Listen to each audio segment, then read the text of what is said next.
Thank you, Peter. Peter Van Steeden, shuck up the platform after that number, boys.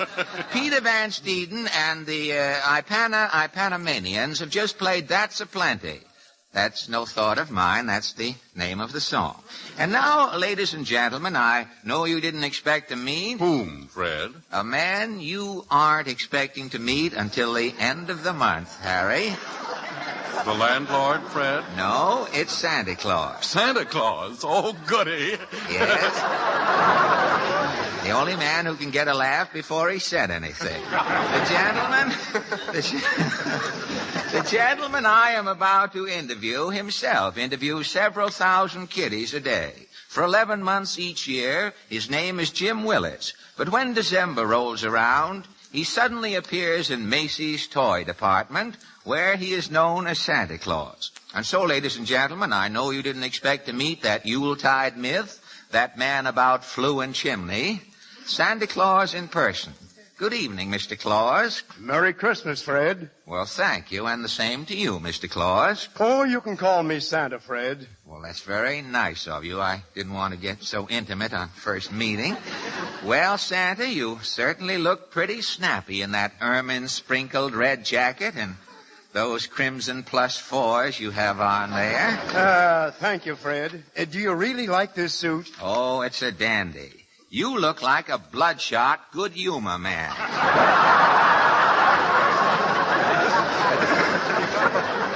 Tell me, Mr. Willis, how did you happen to get into professional kris-kringling? Did you have to study child psychology, take a course on Muppet IQs, or did you just want to see if you looked well in a chimney? No, Fred.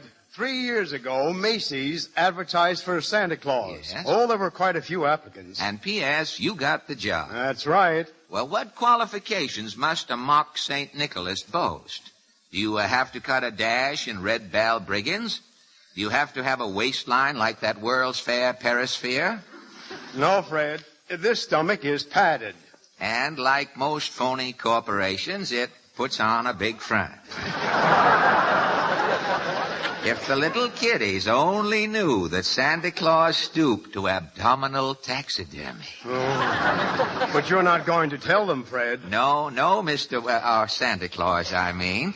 Your secret and your mohair paunch are safe with me.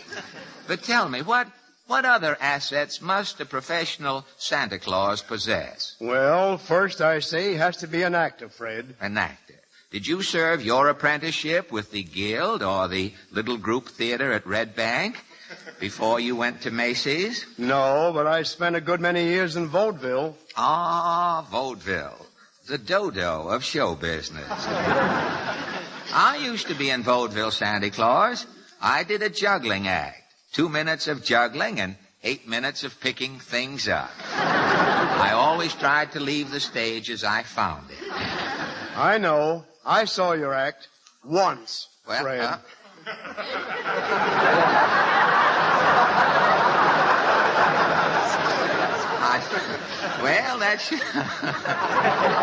That shuts me up, Santa Claus.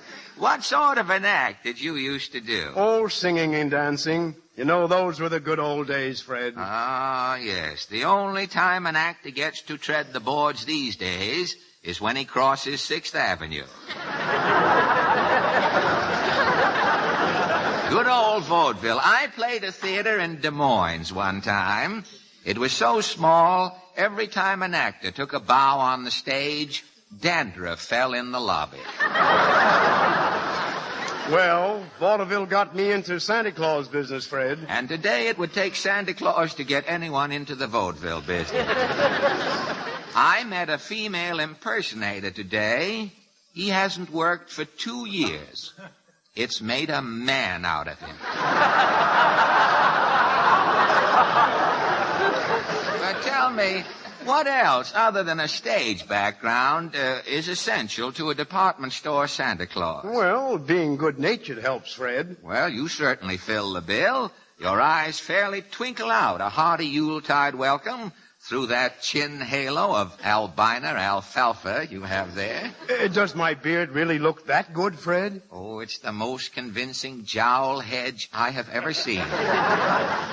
Now, what is your procedure in dispensing mass production Yule cheer to the kiddies? Well, first the children are lined up in long rows before my throne. Yes? Then I greet them one by one. You're sort of a red-flanneled Grover Whalen.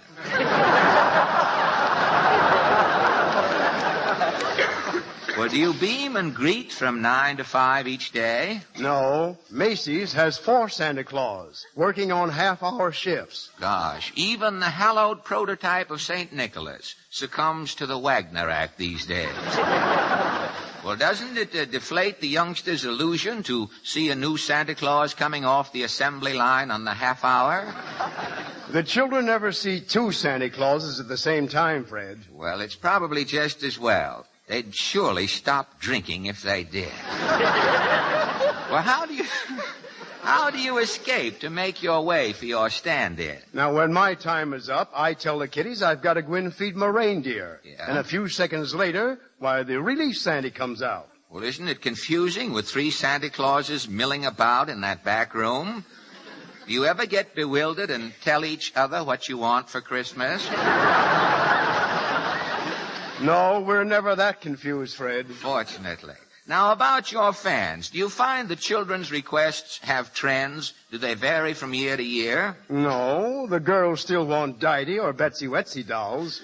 Well, how about the boys? Oh, boys seem to be more mechanical-minded today. They ask for dump trucks and erector sets and electrical toys. Yes, kids are getting pretty tricky these days. You must get some unusual requests. Yes, I do. A little fellow came up to me yesterday and said for Christmas he wanted $1 million. Thought you were Mr. Ickes, huh? What did you say? I said, son, with $1 million, you'll have plenty of headaches. Did the urchin have a reply? He said, listen, buddy, with $1 million, I can buy aspirin.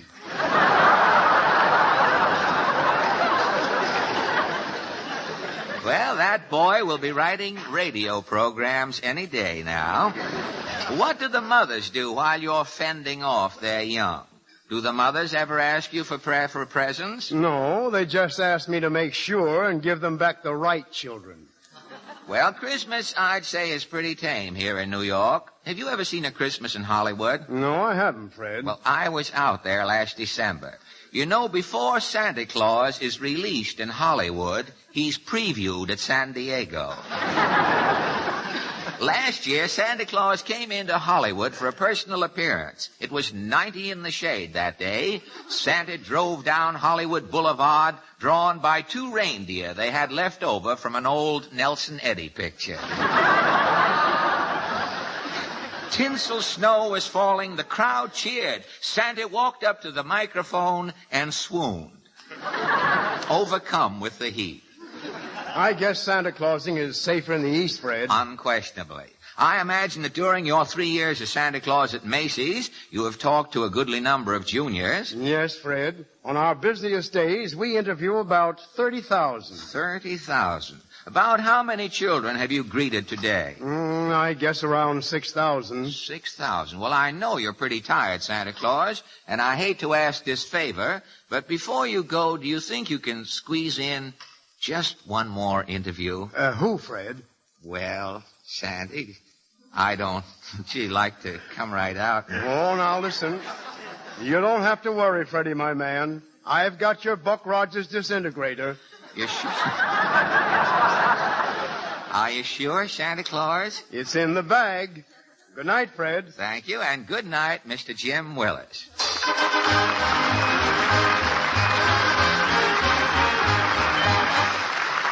Thank you. And now the Town Hall Singers, ladies and gentlemen, under the direction of Mr. Lynn Murray. Ling Murray, where did that G? Must have been left over from that number you sang last week, Mr. Murray. Mr. Lynn Murray, sing, Town Hall Singers, sing Pepito. He's a Romeo. He's a Boccaccio. He's a Lothario. Who? Pepito. He plays high and he plays low. Does he swing a wicked bow with a zing and a tiddle in the middle of his fiddle? Peter and his violin. He can play an indigo. He's a whiz on tremolo with a zing and a tiddle in the middle of his fiddle. Peter and his violin. He's every lady's favorite because he's so romantic. And when he starts to go to town, he drives the lassies frantic. What a fiddlin' Romeo is this gay Boccaccio. He will keep your spirits riding high when he swings that well-known aye. With a zing and a tiddle in the middle of his fiddle, Peter on his violin. As a boy in sunny Spain, Peter took to fiddling. He liked to play fandangos, but they were only middling.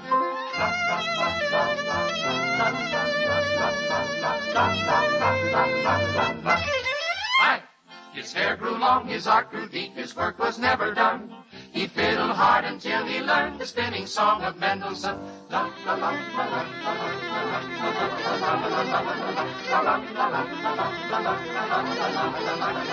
spin, oh, spin, oh, spin, oh, spin, oh, spin, oh, spin, oh, spin. In, out, oh, spin.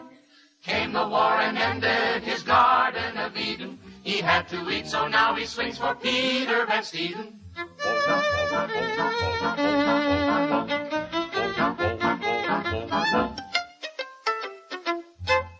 He's every lady's favorite because he's so romantic. And when he starts to go to town, he drives the lassies frantic. What a fiddlin' Romeo is this gay Lothario. He'll keep your spirits riding high when he plays that well-known aye. The Beto and his violin.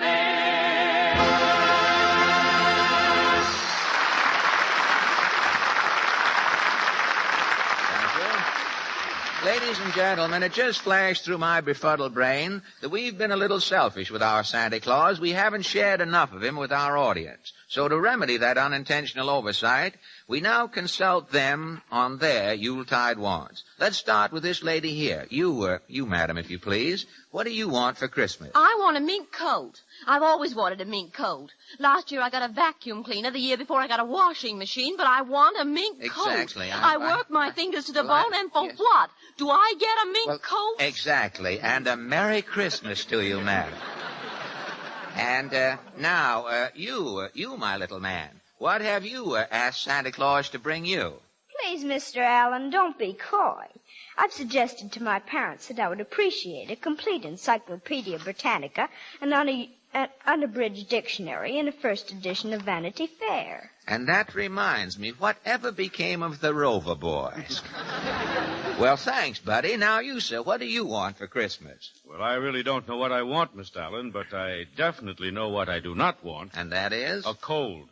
I had a cold last Christmas, and it spoiled the whole day, and New Year's, too. Then may I suggest you pay careful attention to what Harry Von Zell is about to say to everyone.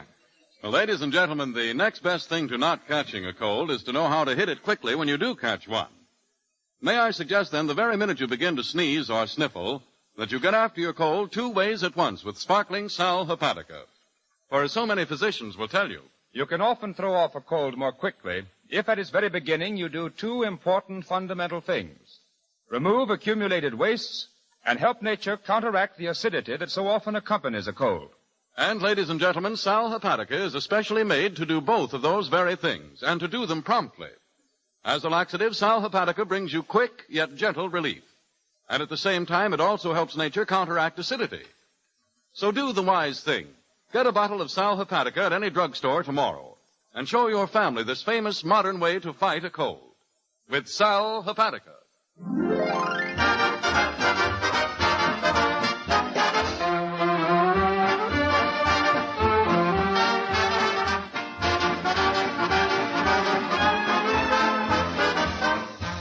Town Hall tonight will continue immediately following a brief pause for your station identification.